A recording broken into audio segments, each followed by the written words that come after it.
Genesis chapter 12, the call, the covenant, and the journey of faith. Genesis chapter 12 is the moment the story shifts from scattered nations to a single man, Abram. God steps into the silence and speaks, calling Abram to leave everything familiar. Get thee out of thy country, and from thy kindred, and from thy father's house, unto a land that I will shew thee. This wasn't just a change in location, it was a complete step into the unknown. Abram didn't receive a map. He received a promise, and that promise came straight from the heart of God. God told Abram, I will make of thee a great nation, and I will bless thee, and make thy name great, and thou shalt be a blessing.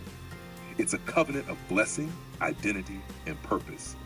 God doesn't just promise Abram something, he promises to make Abram into something. And the blessing doesn't stop with him.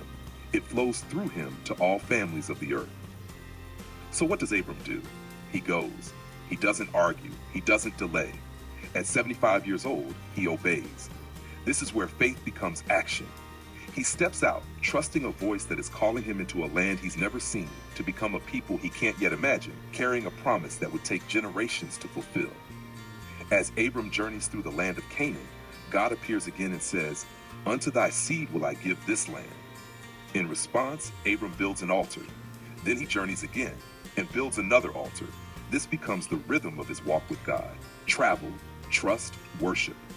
Everywhere he goes, he marks his journey with thanksgiving and faith.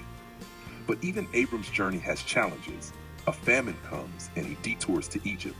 There, out of fear, he misleads Pharaoh about Sarai, his wife. It's a reminder that faith doesn't mean perfection. Even those chosen by God stumble, but God remains faithful. He protects Sarai, exposes the truth, and sends Abram back on course. Genesis 12 is the beginning of a promise that stretches all the way to Jesus. It's the start of a walk of faith that would bless not just one man, but every nation.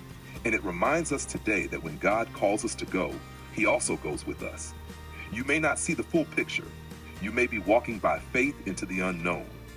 But if God said, I will bless you, you can believe it. And like Abram, you can begin your journey not with answers, but with trust.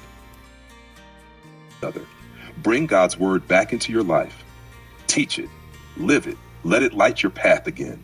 Because even in the darkest hour, his truth still shines. If this message touched your heart or gave you something to reflect on, please remember to like and subscribe. Your support helps this light reach others who may need it too. And until next time, keep shining, keep standing, and never stop walking in the truth.